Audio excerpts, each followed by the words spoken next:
interativo em nossa escola, certo? Então, deixa eu ver, já vai habilitar aqui a gravação. Pronto. Então, fica à vontade. A sala é sua. E aí, quem tiver dúvida, pessoal, coloca no chat que eu e a Joelma, a gente vai pedindo isso no final do Papo Cabeça, certo? Fica à vontade, Juliana. Eu queria mostrar um slide. É possível aqui? Como é que eu posso fazer? Ju, na parte direita da tela tem uns pontinhos. Tu consegue observar? Uhum. Tu clica nesses pontinhos.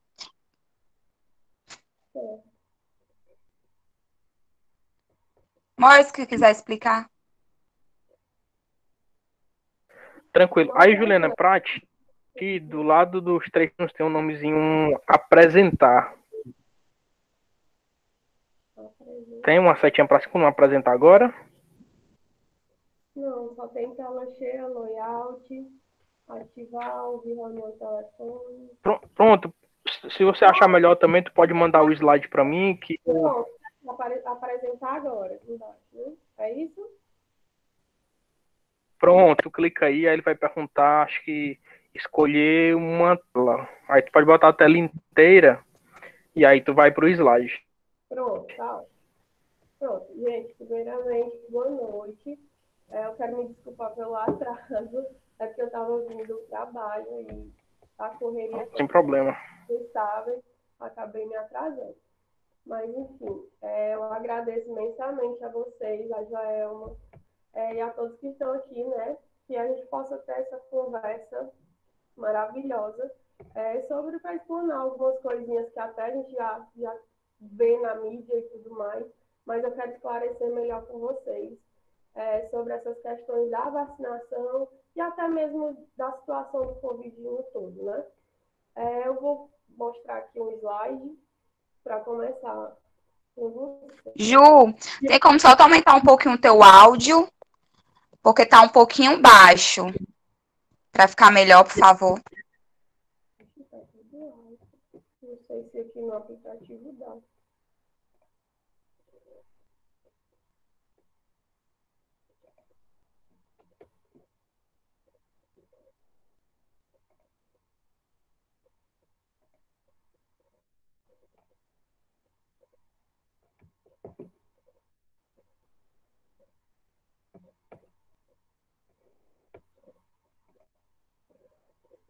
Vocês estão vendo minha tela? Ainda não, Juliana. Estão? Não, a tela que ela tá falando é o slide, entendeu, pessoal? Alguém tá vendo o slide? Não. Não, ainda não. Ela precisa compartilhar.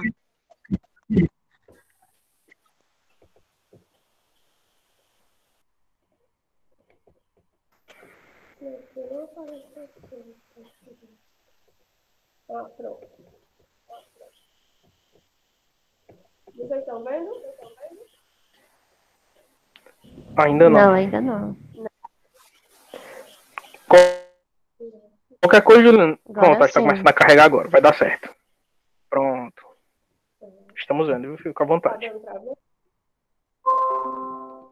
Tá dando pra ver? Está sim. Pronto, tá ok. Pronto. Vamos falar sobre a importância e a eficácia dos imunizantes, né? Vamos falar aqui. Eu quero começar com vocês, não diretamente com as vacinas, certo? Eu quero mostrar uns dados para vocês. Vocês estão conseguindo ver esse gráfico? Sim.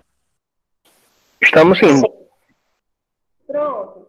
Nesse gráfico, é possível averiguar, eu quero mostrar para vocês, a questão epidemiológica atual de como estamos, né? Esse dado aqui epidemiológico é da contaminação no geral do mundo, certo? Eu botei aqui só alguns países que eu peguei da DASA, que é uma referência em questões de laboratório. Nos Estados Unidos, mais de 20 milhões. No Brasil, estamos acima de 7 milhões, certo? E aí temos aqui a Itália, a Alemanha e, consequentemente, vem outros países. eu quero falar aqui em questão do Brasil. O total de casos, esse dado aqui, ele é atualizado dessa semana. É semanalmente atualizado esses dados. E o Brasil está atualmente um total de casos de 12.220.000 casos, certo? Em uma semana, isso. Os novos casos por dia que estão sendo atualizados é de 89.000 casos, e dos casos mortes, no Brasil, há mais de 300.000 casos por morte, né? E por milhão de pessoas, 57.000 casos por milhão de pessoas no Brasil. E hoje eu busquei esses gráficos atualizados para explicar um ponto crucial que eu acho importante, a gente ver, antes de adentrar nessa questão da vacina, que é essa questão da hospitalização, da questão dos agravos, certo? Vocês estão me ouvindo? Estão vendo direitinho o slide? Sim. Estamos Tá sim, ótimo. viu? Tá falhando um pouquinho, mas tá dando pra gente acompanhar. Não tem Só problema não. falar um pouco mais alto também, que eu acho que fica excelente. Eu estou falando super alto. Pronto. Esses dados sobre a questão da epidemia, da pandemia, eles são cruciais para a questão da gente entender o desenvolvimento, né? Então, mostra aqui mais um gráfico sobre a questão dos casos, que é 6,5 milhões de casos. Esse estudo aqui, ele foi feito nos Estados Unidos, certo? Mas ele pode ser trazido aqui para a gente também, que cursam em questões de formas graves para crianças, certo? E esse estudo foi um dos primeiros estudos voltados para a parte pediátrica, que é uma coisa que não é muito falado, né? Eu acho que muita gente tem dúvida. Existe aqui 6,5 milhões de casos e 190 mortes em crianças e adolescentes menores de 21 anos. E eles representam 26% da população dos Estados Unidos, mas que aí a gente pode trazer para os nossos casos que não fica tão diferente questão de total, que no caso deles aqui dá 8% do total e 121 mortes, que equivale a 0,1% do total. Ou seja, crianças que desenvolvem a doença, elas vão vir desenvolver, mas são crianças que têm comorbidades, a maioria delas. Tanto que está aqui, 75% das mortes de crianças são portadoras de doenças crônicas. Então, é um grupo que não se encaixam nesse quadro em questão de pessoas com fatores de risco. É o que a gente tem que ver, os grupos, eu estou falando isso porque antes da vacina tem a questão dos grupos prioritários, não é? Que está tendo agora, que são os idosos e tudo mais. Por isso que eu estou falando primeiramente das crianças, porque justamente elas não entraram nesse grupo ainda, para poder vocês verem, mas tem crianças que se infectam, sim, mas o estudo mostra essa situação, que 75% das mortes são crianças portadoras de doenças crônicas, e é 0,1% do total. Por isso que eles não estão tanto em evidência nesses grupos de risco agora para ser tomada a vacina, entenderam? Aí aqui eu coloquei embaixo alguns grupos de risco, que é a obesidade, doenças crônicas, doenças neurológicas, doenças cardíacas, doenças pulmonares. Isso equivale a crianças e também a nós adultos. Aí aqui, o outro próximo slide é a disparidade de determinantes de risco de hospitalização. A gente também tem uma questão que equivale a etnias, certo? Não é somente esses grupos que a gente vê um aumento de casos, Tem a questão também de bairros em periferia. Esse estudo aqui também ele foi feito nos Estados Unidos, mas que também se enquadra perfeitamente aqui no Brasil, em questão da situação étnica, certo? Bairros na periferia, a idade se mostrou maior evidência, a obesidade, que já entra aí na questão do risco mesmo, pessoas de risco. Tem a questão de racial também, preto versus branco. Isso tudo entrou sobre o estudo que mostra um aumento de casos, né, nessas situações, certo? E aí foi o que foi dando determinados, como é que eu posso dizer? Modos que eles foram separando esses grupos de risco para poder chegar ao ponto da aplicação da vacina.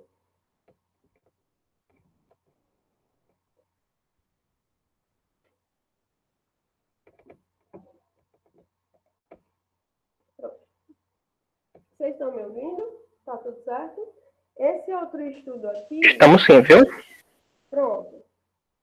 Esse estudo aqui foi um outro estudo feito que eu sei que vocês já tiveram até casos ou conhecem pessoas em situações de que a pessoa foi soro positivo em testes de PCR, em testes de imunológicos com IgG positivo.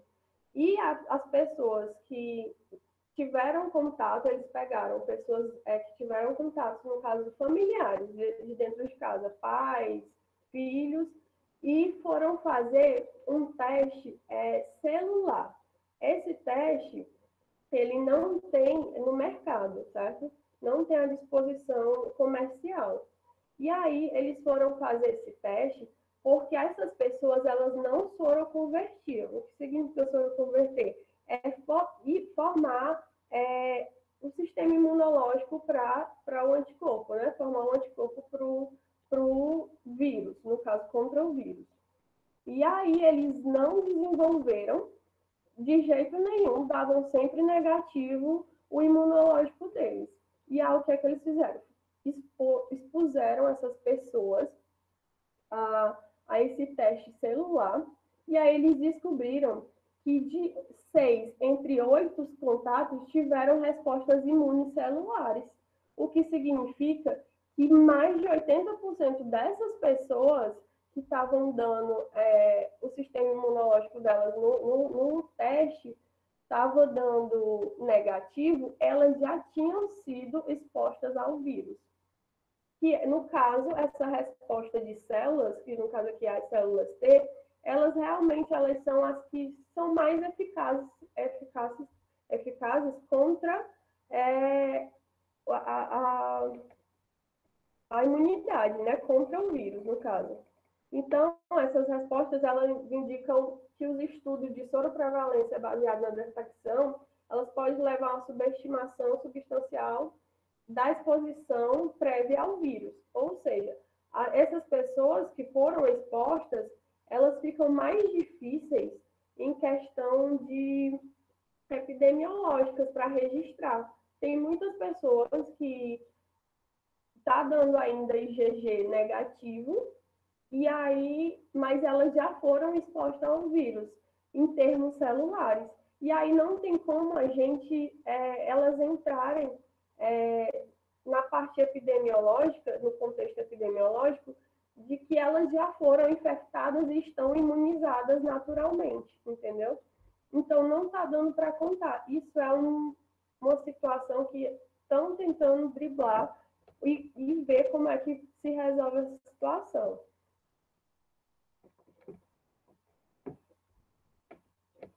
E aí tem a outra situação, que também foi estudada, que a gente vê muito, pegaram uns profissionais de saúde e colocaram, eles já tinham imunidade celular, imunidade humoral natural, certo? Desenvolvida pela exposição natural ao vírus, e perceberam que com o tempo, com o passar do tempo, estava tendo um declínio dessa imunidade. Ou seja, com o passar dos dias, essas pessoas estavam se tornando negativas para o sistema imunológico do IgG, certo? Elas estavam soro-convertendo. E aí, logo em 60 dias, esses profissionais de saúde, 58% dos indivíduos que eram soro-positivos, eles se tornaram soro-negativos. Essas pessoas deixaram de ser positivas. E aí é o que torna ainda outra dificuldade na questão da vacinação, porque essas pessoas acabam que surgindo a reinfecção, né? Esse estudo foi um dos primeiros que detectou essa questão da possível reinfecção.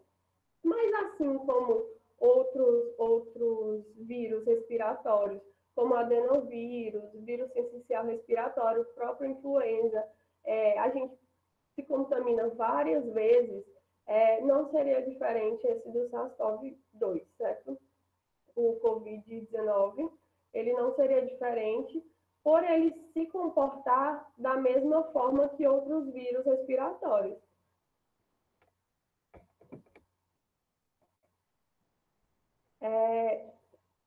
Aqui é outro estudo que mostra a questão da reinfecção, certo? E essa reinfecção, ela aconteceu depois de 4 meses. 4 meses após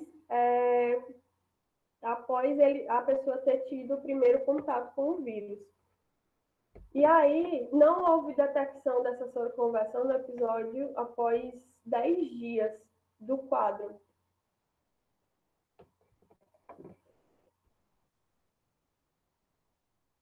Então, essa imunidade que a gente está tentando que ocorra, né, ela é importante por conta dessa situação, da situação de tanto reinfecção, como essa situação de que a gente, e os estudos eles mostram, que não é em questão da vacinação a importância de não desenvolver sintomas e não ser infectado. É a questão de não desenvolver a forma grave da doença, certo? Aí aqui, esse estudo, ele mostra que teve uma queda de anticorpos após a infecção. 40% dos assintomáticos eram soronegativos, com 8 semanas após os sintomas. E teve também uma falta de proteção contra essa reinfecção, que isso implica um declínio tanto do anticorpo, e isso causa uma prevalência de uma reinfecção no geral, né, da comunidade. Isso facilita uma reinfecção muito rápida. Por isso que a gente tem vários casos de reinfecções seguidas. Pronto, agora aqui eu vou adentrar na questão da vacina em si. Nunca na história do mundo a gente teve uma tão rápida desenvolvimento de vacinas como a gente teve nesse ano, certo? Nesses últimos tempos. Uma vacina, para ela ser desenvolvida perfeitamente, ela precisa de, no mínimo, 10 anos de estudo. Só que como é que a gente teve o licenciamento de tanta vacina em pouco tempo? O que aconteceu? Já haviam, há 20 anos atrás, estudos sobre 2 outros coronavírus que já tinham circulado aqui, há 20 anos atrás, que é o SARS-CoV-1 e o MERS. Isso desenvolveu um estudo para poder fazer as vacinas para esses 2 coronavírus. Com o surgimento desse novo coronavírus, o SARS-CoV-2, eles fizeram uma readaptação para poder desenvolver esses imunizantes. Então, foi só uma readaptação de estudos que já estavam sendo feitos há 20 anos atrás, certo? Então, por isso que o pessoal... mas como é que conseguiram? Com a tecnologia também, a ajuda da tecnologia, teve esse desenvolvimento através desses desses estudos desses dois outros coronavírus.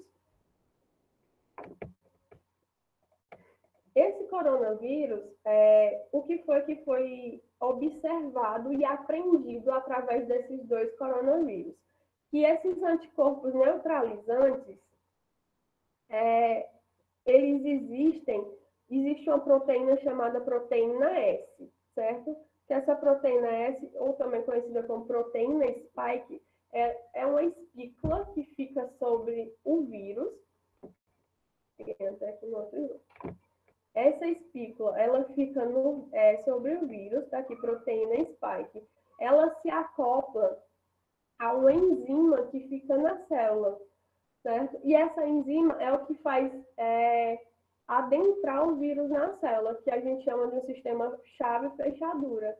E com esse ligamento ocorre facilidade. Então, eles estavam estudando o bloqueio, como é que iriam fazer o bloqueio dessa enzima, certo? Ou o bloqueio dessa proteína, para poder fazer com que o vírus não entrasse. E aí, com o estudo desses dois vírus, teve essa adaptação para o outro, porque não mudou nada em questão de morfologia, certo?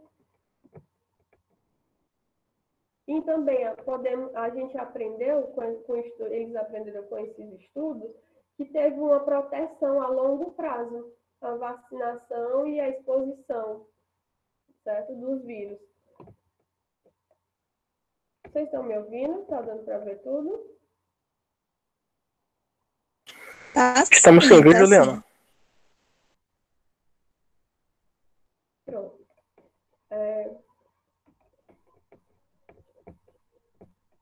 Esses vírus, eles foram bem vistos, o desempenho deles, como uma forma de... Eles neutralizaram por 2 a 3 anos umas infecções através das respostas celulares, de resposta de células T, CD4 e CD8.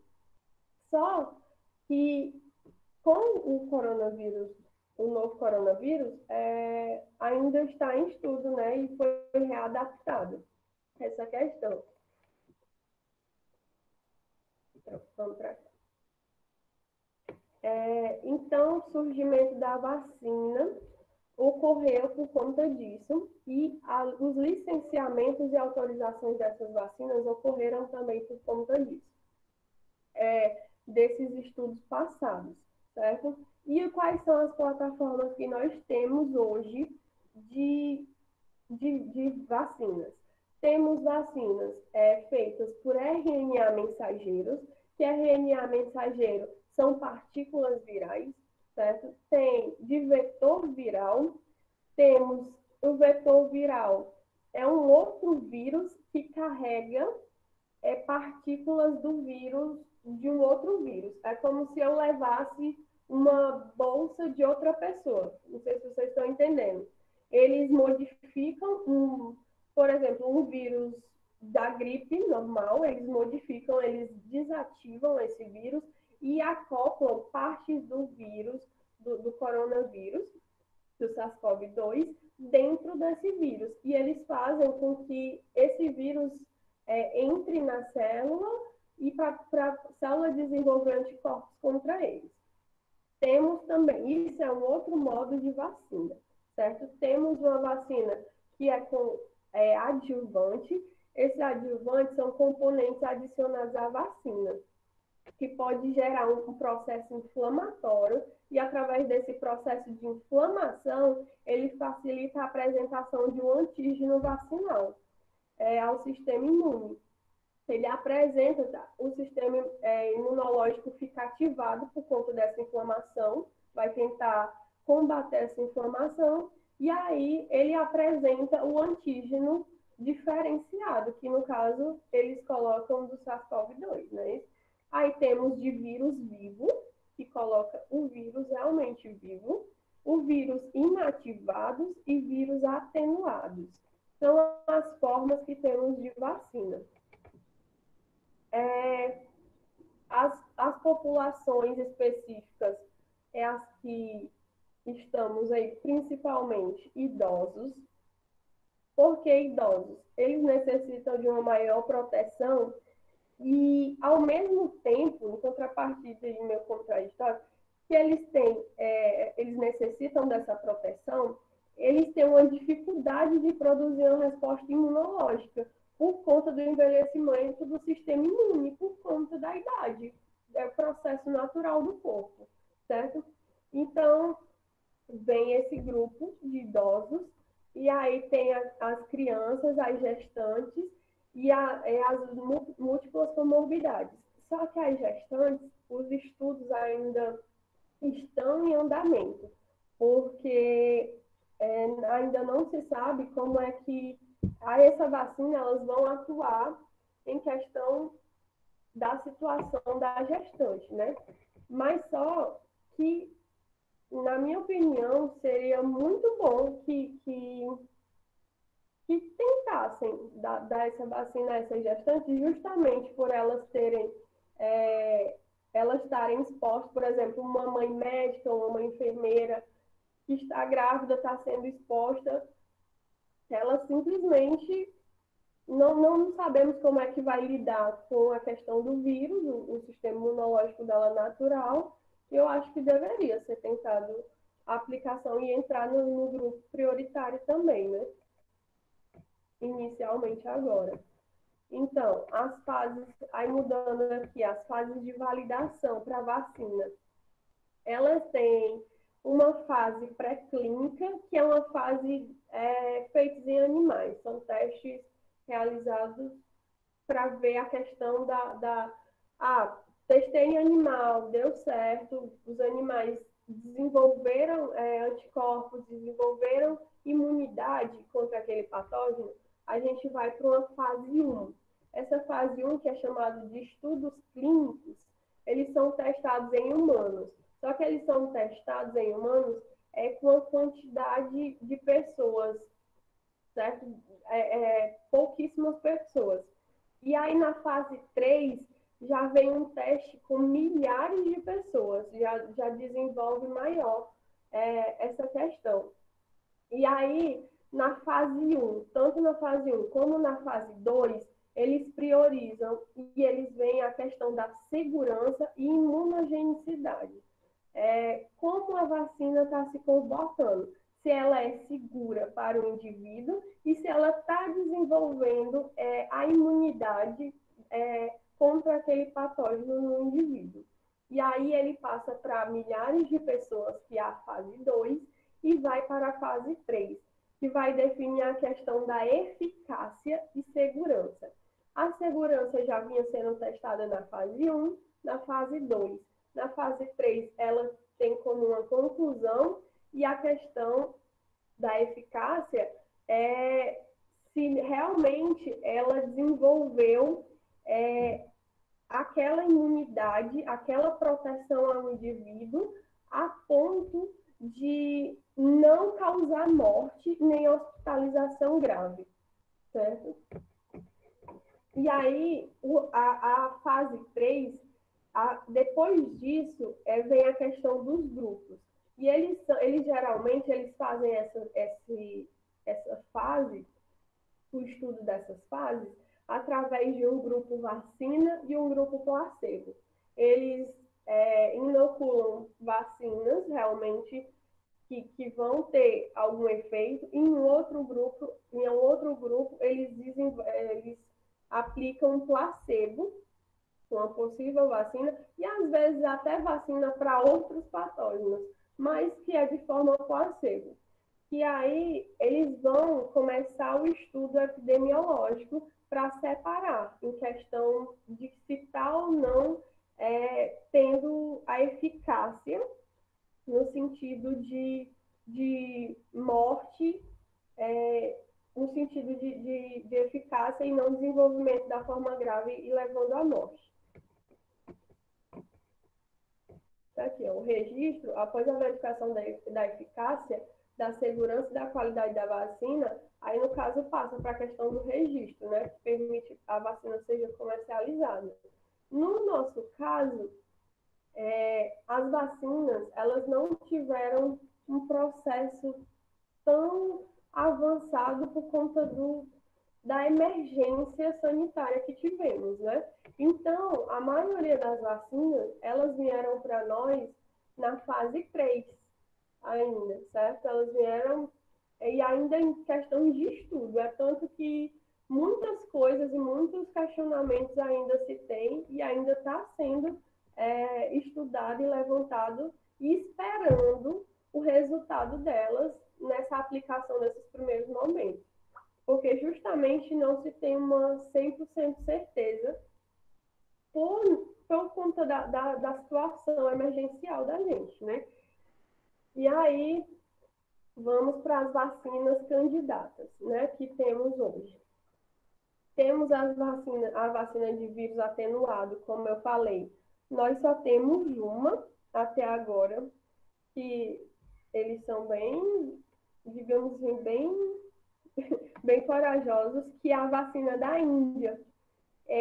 O vírus atenuado, ele é um vírus vivo, realmente vivo, e você inocula o vírus e aí vai desenvolver. Mas aí os estudos ainda estão em fase 2, em processo de fase 2. E a gente não tem contato com essa vacina ainda. E aí tem as vacinas de ácido nucleico do SARS-CoV, que está sendo o desenvolvimento que a gente conhece aí até a Pfizer, né, e a Moderna, que a gente já ouviu falar aí, é da BioNTech. Essas de ácido nucleico é a de RNA mensageiro. Como é que ela funciona, essa vacina?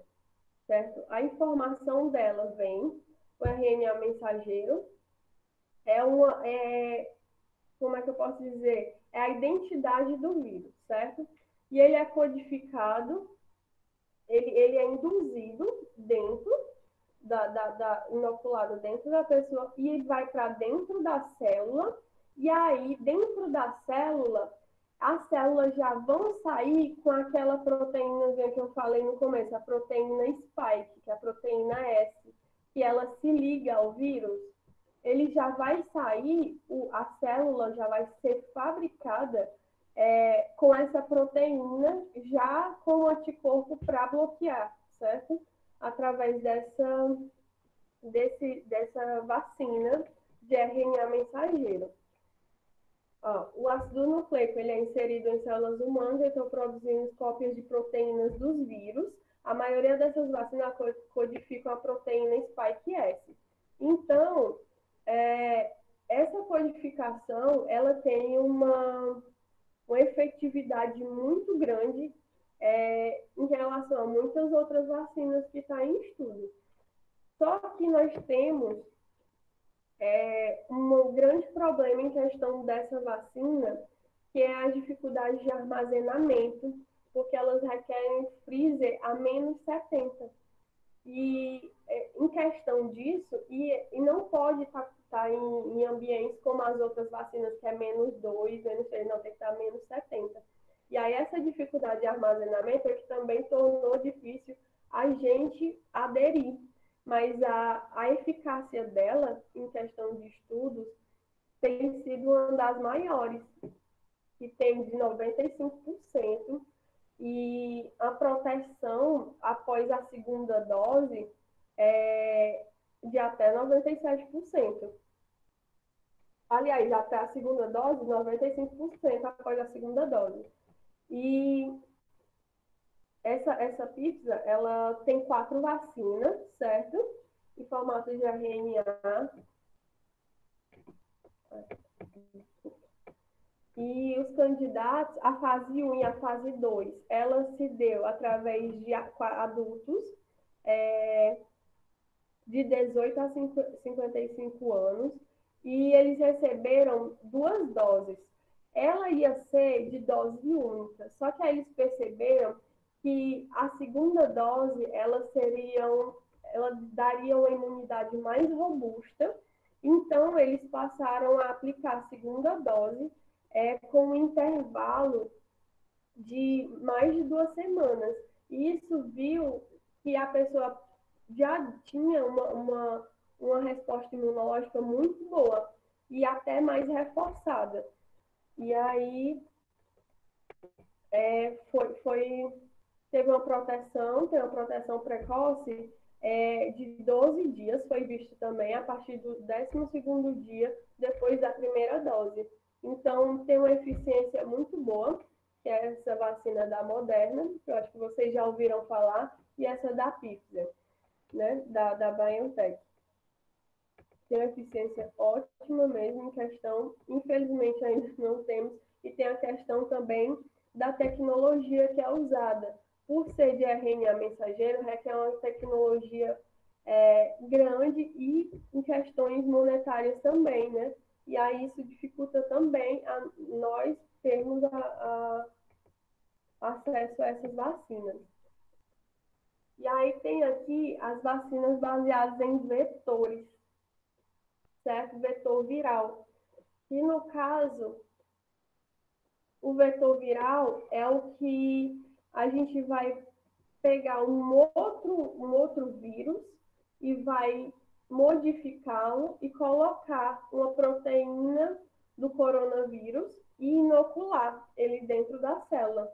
E aí, logo depois, essas células elas vão desenvolver um processo de imunogenicidade contra essas espículas. Isso acontece, um vírus como o sarampo, o adenovírus, eles são utilizados, certo? Para poder ser modificados e colocados essa partícula viral de outro vírus dentro dele. Esse é um outro tipo. E aí temos um exemplo dessa vacina, é a vacina que a gente está vendo aí, que é a vacina da Oxford. Essa vacina, ela é construída assim, e ela é construída com adenovírus de chimpanzé, geneticamente modificado para produzir a proteína S do SARS-CoV, que é a proteína que eu já falei, Spike. E aí tem uma experiência positiva, que teve tanto nos animais, né? Na fase 3, que ela chegou aqui no Brasil, na África do Sul, ela teve também um sucesso com 78% de eficácia. 78% de eficácia em todas as formas de infecção da vacina. E aí a imunização acontece com 6 microlitros por dose, proporcionou a proteção completa, esse estudo, né, feito em macacos, sem qualquer efeito de colateral de infecção da vacina. E aí ela usa adjuvante. O adjuvante é justamente isso, é um elemento, um componente a mais para a vacina, certo? Para o componente a mais para esse elemento, no caso, para desenvolver a imunização. E aí o que foi visto nesse estudo dessa vacina inativada? Desculpa. Aqui é a vacina inativada. O que foi visto nessa vacina inativada? A nossa vacina, a que nós estamos tendo agora, são vacinas inativadas, que são as vacinas do Butantan, né? Essas vacinas, a Coronavac, ela tem justamente esse adjuvante, que é um adjuvante de alumínio, certo? E o vírus é totalmente inativado. A fase 2 dela não houve nenhum evento adverso grave. Isso aqui já é o estudo que foi feito. Começou com o estudo e paramos, né? Estamos na fase 3.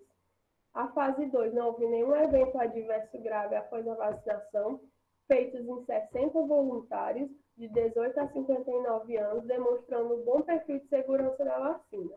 92% e 97% de soroconversão foram observados em ensaios clínicos de fase 2 em 14 ou 28 dias. Ou seja, foi visto que as pessoas passaram a ter uma imunidade a partir do 14º ou 28º dias depois da vacinação, certo? Depois da segunda dose de vacinação. E aí foi iniciada essa terceira fase, né, com o Butantan, que aí deu o início da vacinação dos nossos grupos aqui. E aí, contabilizando o total em questões de eficácia de todas as formas de infecção, totalizou 78%.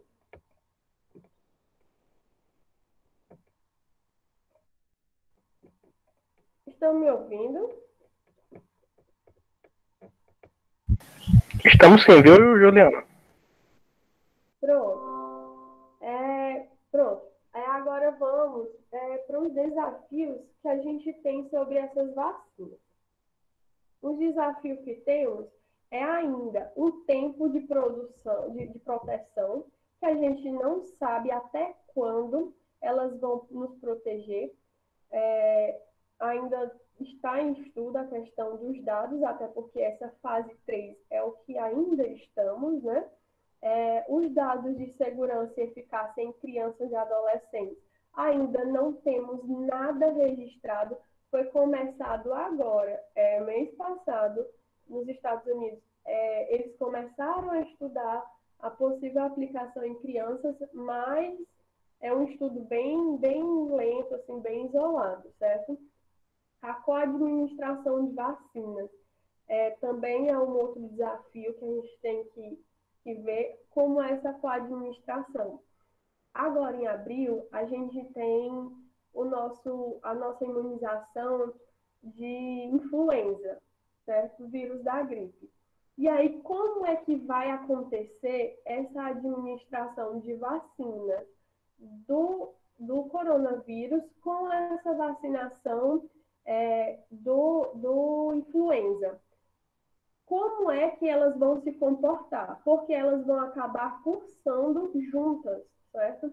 E aí, esses são os desafios que ainda estão sendo estudados. Como é que vai se comportar? Será que uma vai desativar a outra? Ainda não se sabe. Então, isso também faz parte, essa coadministração de vacinas ainda está em estudo.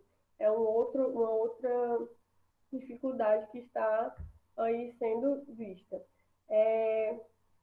A intercambialidade. A questão de intercambialidade é essa situação de admissão, né, de vacinas. No caso das de RNA mensageiro, para a gente, tá impossibilitado. Tem a segurança em gestantes. A gente não sabe como é que a vacina também vai se comportar em questão de segurança, se vai desenvolver algum outro processo de alguma comorbidade nessa gestante, algum processo de reação nessa gestante depois da vacinação. Tem a questão também do desafio de impacto em transmissão. Como é que a gente vai fazer em questão de monitorar melhor essas transmissões, mesmo depois da vacina? E tem a questão também da proteína S, se ela mantém a resposta imune protetora com a mutação do vírus. Como a gente está vendo, tem as variantes, e essas variantes, até então, essas vacinas têm eficácia sobre essas variantes. E eles têm como modificar essas vacinas para novas variantes, caso elas modifiquem a ponto de não ficar mais eficaz. Eles têm como modificar a vacina também, certo? Mas aí eles têm que ver essa questão da proteína S, que é a proteína que fica ao redor do vírus, certo? Se essa resposta imune, ela ainda vai em combater essa proteína S, para que não venha se encaixar com a célula, como eu falei no começo. Certo? A qualidade dos anticorpos neutralizantes e as respostas de células T após a infecção. Tem uma duração e desfecho da doença, como também essa qualidade dos anticorpos, elas vão se desenvolver e tem o risco também de outras doenças. A gente não sabe mais na frente como é que essas vacinas vão se comportar. E tem alguns estudos que alguns efeitos colaterais mais graves têm se desenvolvido, como cardiopatias e tudo mais. Só que aí, essas são números pequenos, mas estão sendo colocados em gráficos para poder sair medindo, até porque estamos ainda em fase 3 de testes de todas essas vacinas, certo? E aí, gente, é isso. Mais ou menos isso que eu quis trazer para vocês de vacina, questão de imunização. Eu não trouxe todas, mas eu trouxe o que temos de vacina em sentido de o modo de como elas são, né? Forma de ácido nucleico e tudo mais, mas eu não trouxe exatamente as farmacêuticas, trouxe algumas como a Pfizer, a Moderna, certo? Mas eu trouxe aqui as plataformas de desenvolvimento das vacinas, que se encaixam para tudo que a gente tem hoje. E aí, é isso. Se quiser questionamento. Pois, Juliana, muitíssimo obrigado, viu? E aí, Juliana, eu vou aproveitar aqui que você acabou de abrir aí para perguntas, né? Eu vou olhar aqui no chat, tiveram algumas perguntas que você até já acabou respondendo algumas delas usando a sua colocação. E eu ia pedir aos colegas que estão aí que segurem um pouquinho de a serra, a gente está passando aqui uns minutinhos, mas a gente já vai abrir outra reunião logo mais assim que a gente terminar essa. Deixa eu só ver aqui as perguntas. A primeira foi da Ana Maria. Tem um vídeo que um médico fala que ele já teve Covid e não pega mais. Eu queria saber se realmente pode ser verdade isso. Não, não é verdade. Assim como a gente, como eu falei, até a questão de outros vírus respiratórios, assim se comporta o vírus, o coronavírus, né? Ele também é um vírus respiratório e ele tem as mesmas características. A gente gripa todos os anos, é da mesma forma. Nós vamos continuar, essa é a realidade, continuar pegando, gripando, tendo sintomas, febril, coriza, tosse, mas essas vacinas, elas são desenvolvidas para a gente não desenvolver as formas graves da doença. Assim como a gente tem a vacina do influenza, que é de gripe, mas eles são desenvolvidos para quê? Para a gente não desenvolver a forma grave do influenza, entendeu? Mas mesmo assim a gente gripa. Eu tomei a vacina da gripe, mas eu gripei. Exatamente, mas você não desenvolveu uma forma grave. Entendeu? Da mesma forma é o que eles estão fazendo com o corona, certo? Esse novo coronavírus. Então, essa pessoa que está falando que não vai mais pegar, não é verdade. Não tem estudos que comprovem que a pessoa não vai pegar, até porque isso nem entra em discussão agora. Tanto que estão tentando somente amenizar essa parte grave da doença, porque sabe que não tem como combater, porque esses vírus, eles são muito mutantes, eles se mutam rapidamente, eles variam rapidamente. Então, assim como do vírus, do influenza, estou dando exemplo, porque a gripe é uma coisa, todo ano eles refazem a vacina da gripe, porque todo ano o vírus da gripe se muta. E aí, todos os anos, eles refazem. Da mesma forma, vai ficar o coronavírus. Esse vírus com essa facilidade de mutação, não tem como a gente combater, infelizmente, para não infectar de jeito nenhum. Certo?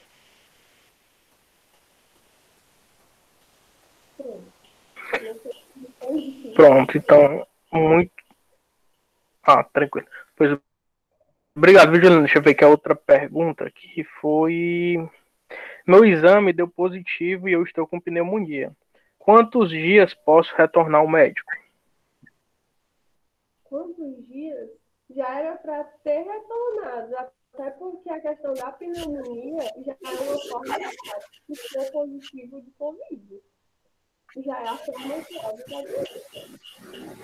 Então, já é para a pessoa estar de frente com o médico.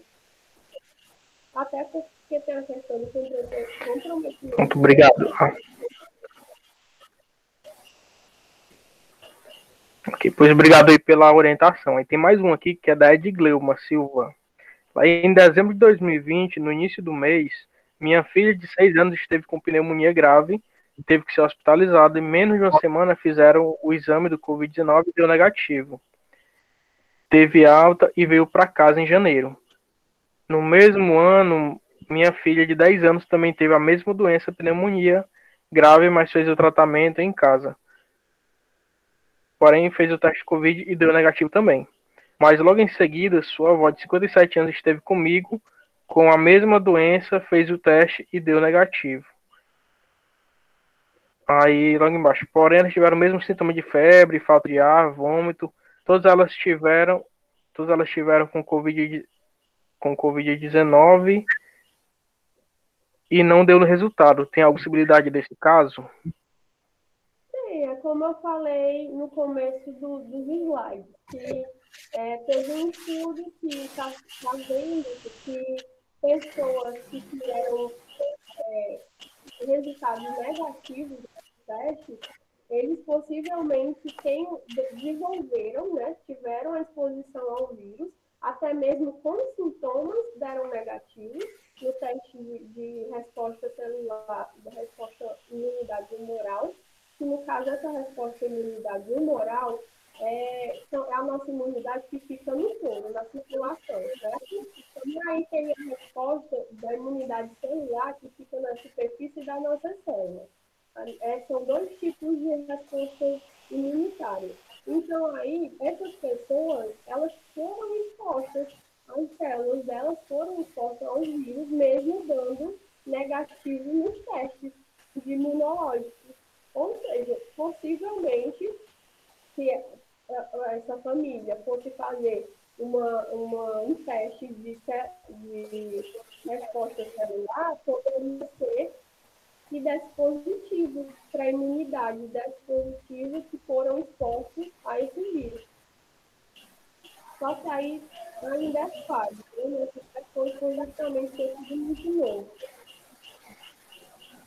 Mas é como eu desenvolvi, é muito comum também nesse período desenvolver pneumonias em crianças, até porque estamos em um período sazonal de outras viroses, né? E aí acabou que entrou para um grupo mais um vírus, né? Que é o coronavírus.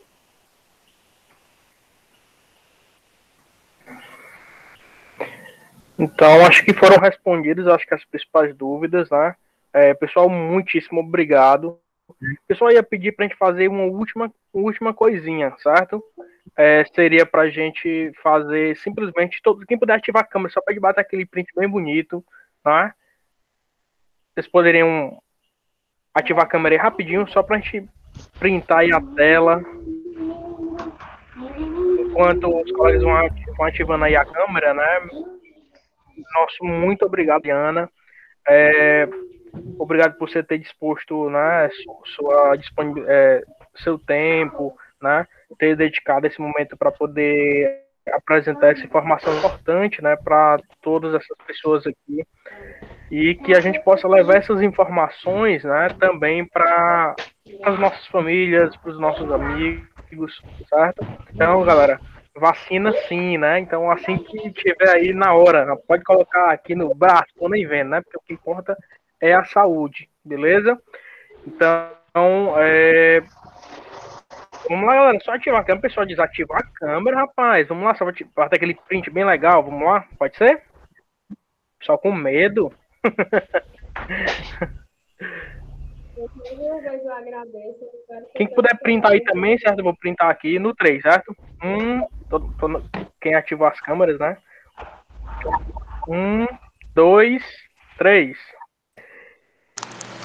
Então, pessoal, muitíssimo obrigado. Fiquem com Deus. Logo mais a gente vai estar abrindo aí a próxima aula. Eu também já faço o convite agora, Juliana. Vou te mandar aí no teu privado para que você possa participar do de uma ação que a gente vai fazer agora do Dia da Mulher, certo? Sinta-se convidada, viu? Tchau, tchau, pessoal. Um abraço.